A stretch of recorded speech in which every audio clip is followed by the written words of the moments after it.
Chlorine का atomic number कितना होता है? 17 होता है।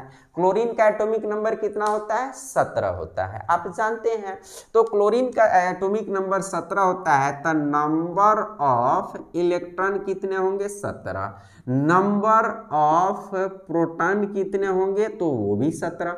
क्यों? क्योंकि मैंने यहाँ बताया है ना, नंबर ऑफ इलेक्ट्रॉन बराबर number of proton always equal, वो हमेशा बराबर होता है, वो कभी भी कम या ज्यादा नहीं होता है वो। अब है नंबर ऑफ न्यूट्रॉन, तो ये हमारा 18 होता है। अब इसकी चार्ज की अगर हम बात करें तो आप जानते हैं कि इलेक्ट्रॉन जो होता है वो ऋणावेशित होता है, ये माइनस होगा, और प्रोटॉन क्या हो जाएगा? प्लस हो जाएगा, और न्यूट्रॉन क्या हो जाएगा? जीरो हो जाएगा। अब इसको हम जोड़ेंगे, अब इसका कुल आवेश देखेंगे। कुल आवेश अगर हम लोग देखें तो इसका कुल आवेश देखने की कोशिश करेंगे तो यह पर देखेंगे क्या कि देखेंगे कि 17 माइनस है, 17 प्लस है, अर्थात जितनी कर्ज है उतने हमारे पास है, तो ले देकर बराबर, ठीक है ना, खा पी कर बराबर कर दिए, ठीक है ना। तो ये 17 है और ये क्या है? 17 है, ठीक है ना। हम इंसान जो लोग हैं ना वो देखते हैं अक्सर कि ये बहुत सारे परिवार होते हैं जिसमें कमाने वाले क्या होते हैं? एक व्यक्ति होते हैं, और वो जितना कमाते हैं बाकी सब मिलकर खा पी कर बराबर कर देते हैं, यानी जितना कमाया उतना खाया, यानी जितना प्लस उतना माइनस ले देकर बराबर, ठीक है ना। और जो समझदार होते हैं ना वो 5 रुपये कमाते हैं तो उसमें से 3 रुपये खर्च करते हैं और 2 रुपये बचा लेते हैं, तो जो 2 रुपये बचाते हैं ना वही सेविंग होती है और उसी से परिवार आगे चलता है। गरीब और कमजोर परिवारों में एक ही चीज़ें होती है कि सेविंग नहीं होती है, और वो सेविंग की न होने की वजह से जब भी उस परिवार में कभी कोई विपत्ति आती है तो परिवार फिर रोड पर आ जाता है, क्योंकि सेविंग नहीं है, लाइफ सिक्योरिटी नहीं है। तो हम लोग खैर एनीवे हम लोग यहाँ आ जाते हैं और देखते हैं नंबर ऑफ इलेक्ट्रॉन 17 है, नंबर ऑफ प्रोटॉन 17 है, और एक प्लस है, एक माइनस, एक प्लस है, और ये तो शून्य ही है। तो ये टोटल का टोटल आवेश कितना हो गया हमारा? यहाँ पर शून्य हो गया, और इसी शून्य को हम लोग क्या कहते हैं? उदासीन कहते हैं। तो हमारा यहाँ पर क्या है? क्लोरीन क्या है हमारा? उदासीन है। तो मैंने एक सोडियम पर बताया था कि परमाणु क्यों विद्युतता उदासीन होता है, यहाँ पर भी आप देख सकते हैं कि परमाणु विद्युतता उदासीन क्यों होता है। ये बात समझ में आ गई। अब हम लोग यह समझते हैं कि अगर एक इलेक्ट्रॉन ले लेगा ये तो क्या होगा। अब यहाँ पर देखिएगा क्या कि अगर आपको एक समझ में आएगा कि यहाँ पर हम देने का बात कर रहे थे, दिया था, और यहाँ पर हम लेने का बात कर रहे हैं, तो आप एक चीज यहाँ पर टर्म याद रखिएगा कि किसी भी 12वीं कक्षा में अगर आउटर मोस्ट ऑर्बिट में यानी किसी भी परमाणु के 12वीं कक्षा में एक इलेक्ट्रॉन है, 2 इलेक्ट्रॉन है, 3 इलेक्ट्रॉन है, तो यह त्याग करेगा। क्या करेगा? त्याग करेगा। और अगर किसी के 12वीं कक्षा में 5 है, 6 है और 7 है तो वो क्या करेगा? ग्रहण करेगा, ठीक है ना। तो इतना आप इलेक्ट्रॉनिक विन्यास, इलेक्ट्रॉनिक कॉन्फ़िगरेशन अगर आप पढ़े होंगे ठीक से तो आपको पता होगी।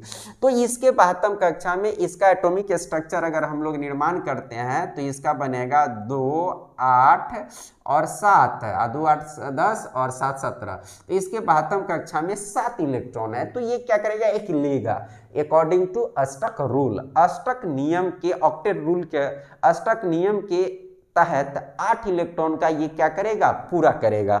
और यहाँ इसका अगर हम लोग बनाते हैं एटॉमिक नंबर तो 2, 8 और 1 बनेगा। तो इसके 12वीं कक्षा में 1 इलेक्ट्रॉन है इसलिए त्याग कर देगा, और जबकि इसके 12वीं कक्षा में 7 इलेक्ट्रॉन है तो ये 1 को ले लेगा। तो अब अगर हम इसको कहते हैं कि 1 इलेक्ट्रॉन अगर ये ग्रहण करता है तो अब इसके पास इलेक्ट्रॉन जो हो जाएगा वो हो जाएगा 18, और प्रोटॉन कितना रहेगा भाई? वो 17 ही रहेगा। मैंने पहले ही बता दिया है कि रासायनिक अभिक्रिया में प्रोटॉन और न्यूट्रॉन इधर उधर नहीं करते हैं, एकदम बिल्कुल ये बैठे हुए रहते हैं। जैसे घर का एक बुजुर्ग जो होता है ना, जब वो अपनी अंतिम अवस्था में होता है ना तो घर के बाकी जो है ना वो लोग, जो नए बच्चे हैं ना, वो इधर उधर खूब फुदकते रहते हैं, और बाकी बुजुर्ग बैठे हुए रहते हैं ना, वो शांत रहते हैं ना, ठीक है ना, वो कुछ नहीं करते हैं, ठीक है ना। कुदकने की बात आई तो वो बिल्कुल वो शांत रहते हैं, और बच्चे लोग कुदकते रहते हैं। तो ये जो है ना रासायनिक अभिक्रिया जो होती है ना वो इलेक्ट्रॉन पर आधारित होती है, और इलेक्ट्रॉन बच्चे को मान लीजिए, और बुजुर्ग जो होते हैं ना वो ज्ञान के मामले में बड़ा आगे होते हैं ना, क्योंकि वो दुनिया देखकर बुढ़े हुए हैं ना।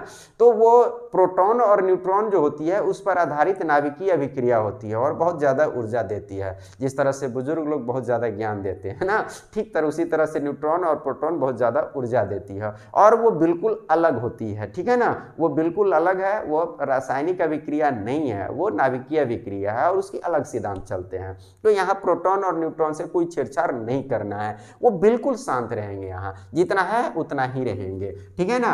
और तो यहाँ पर ये 18 रहेंगे। अगर हम यहाँ पर फिर अब इनकी कुल आवेश की अगर हम चर्चा करें तो इलेक्ट्रॉन तो ऋणावेशित होते हैं, तो ये तो -18 हो गए, एक ऋण और आ गया, यानी एक कर्जा और आ गया उसके पास, और इसके पास 17 प्लस है और 18 है, तो ये न्यूट्रॉन तो किसी काम का नहीं है, ये शून्य आवेश है, जीरो है, काम का है, मतलब ये आवेश के मामले में ये शून्य है, ये इसके पास कुछ नहीं आवेश है।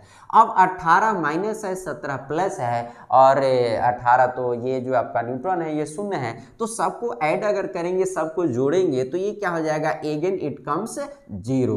अब ये फिर क्या आ जाएगा हमारा जीरो, तो यहाँ पर सॉरी मैंने जीरो नहीं, यहाँ पर 18 माइनस है और 17 क्या है, प्लस है, तो एक माइनस आपका बच जाएगा, एक माइनस क्या हो जाएगा, बच जाएगा, आपका एक माइनस बच जाएगा, अर्थात आपका यहाँ पर एक माइनस दिखेगा। अब जरा गौर से देखने की कोशिश कीजिए, यानी यहाँ कहने का मतलब है कि 18 माइनस है और 17 प्लस है, तो एक हमारा कर्ज यानी एक माइनस हमारा बचा रह गया।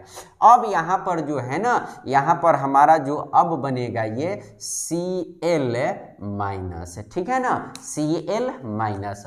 अब ये जो आपका बन गया ना, ये क्या हो गया, ऋण यहाँ पर आपका ये जो कण बन गया ऋण आवेशित हो गया, ठीक है ना, ये ऋण आवेशित हो गया।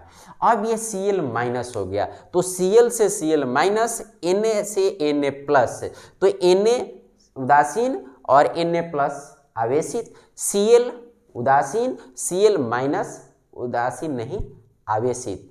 अब कहेंगे कि यहाँ आवेशित कण है, यहाँ भी आवेशित है, ये भी आवेशित है, लेकिन ये धनावेशित है, ये ऋणावेशित है, ठीक है ना। तो इलेक्ट्रॉन के ग्रहण करने से कोई भी परमाणु ऋणावेशित हो जाता है, इलेक्ट्रॉन के त्यागने से कोई भी परमाणु क्या हो जाता है, धनावेशित हो जाता है, पॉजिटिवली चार्ज्ड हो जाता है। और अगर ग्रहण कर लिया तो इलेक्ट्रॉन ग्रहण करे, इलेक्ट्रॉन का मतलब समझिए ना कि कर्जा है, इलेक्ट्रॉन का मतलब क्या है, कर्जा है, यानी आप कर्जा ले लेते हैं। इलेक्ट्रॉन क्या होता है, सूदखोर, मतलब आप पैसा वो ले लेता है, यानी इलेक्ट्रॉन आपके पास आ जाएगा, कोई भी परमाणु इलेक्ट्रॉन को लेगा अपने पास तो क्या हो जाएगा, वो ऋणावेशित हो जाएगा, उस पर कर्ज लग जाएगा। एक अगर लेगा तो एक माइनस चढ़ेगा, दो लेगा तो दो माइनस चढ़ेगा, तीन लेगा तो तीन माइनस चढ़ेगा। अगर किसी के पास प्रोटॉन है, इलेक्ट्रॉन दे रहा है, यानी कर्जा अपना हटा रहा है, तो वो अमीर होते चला जाएगा, और इलेक्ट्रॉन ले रहा है तो गरीब होते चला जाएगा। तो गरीब का मतलब यहाँ कह सकते हैं कि माइनस है, और अमीर मतलब यहाँ प्लस है। तो आप इलेक्ट्रॉन यानी माइनस दे रहे हैं किसी को, तो क्या हो गया, आपके पास प्लस की मात्रा बढ़ गई। तो एक इलेक्ट्रॉन दे रहे हैं तो एक प्लस, दो इलेक्ट्रॉन दे रहे हैं तो दो प्लस, और तीन इलेक्ट्रॉन दे रहे हैं तो तीन प्लस, ठीक है ना। और अगर एक इलेक्ट्रॉन ले रहे हैं तो एक माइनस, दो इलेक्ट्रॉन ले रहे हैं तो दो माइनस, तीन इलेक्ट्रॉन ले रहे हैं तो तीन माइनस। और फिर कहिए कि ये तो हो गया, बीच में चार वाला कहाँ गया, तो चार वाला दोनों मिलकर साझेदारी कर लेता है, ना देता है ना लेता है, वो क्या करता है, कंबाइन हो जाता है एक दूसरे के साथ, कोवैलेंट बॉन्ड बनाता है। हालांकि ये हम लोग रासायनिक बंधन में बहुत सारे टॉपिक्स को देखेंगे और वहां पर हम लोग पढ़ेंगे, लेकिन अगर हमने ये बात अगर देखा तो यहाँ पर मैंने दो बातें को आपको बताया। एक पहला कि परमाणु विद्युता उदासीन क्यों होता है, एनी इलेक्ट्रॉन क्या कहते हैं, इलेक्ट्रिकली न्यूट्रल क्यों होता है, ये मैंने बताया आपको। दूसरा मैंने बताया कि आवेश जो है उत्पन्न कैसे होता है। तो आप याद रखेंगे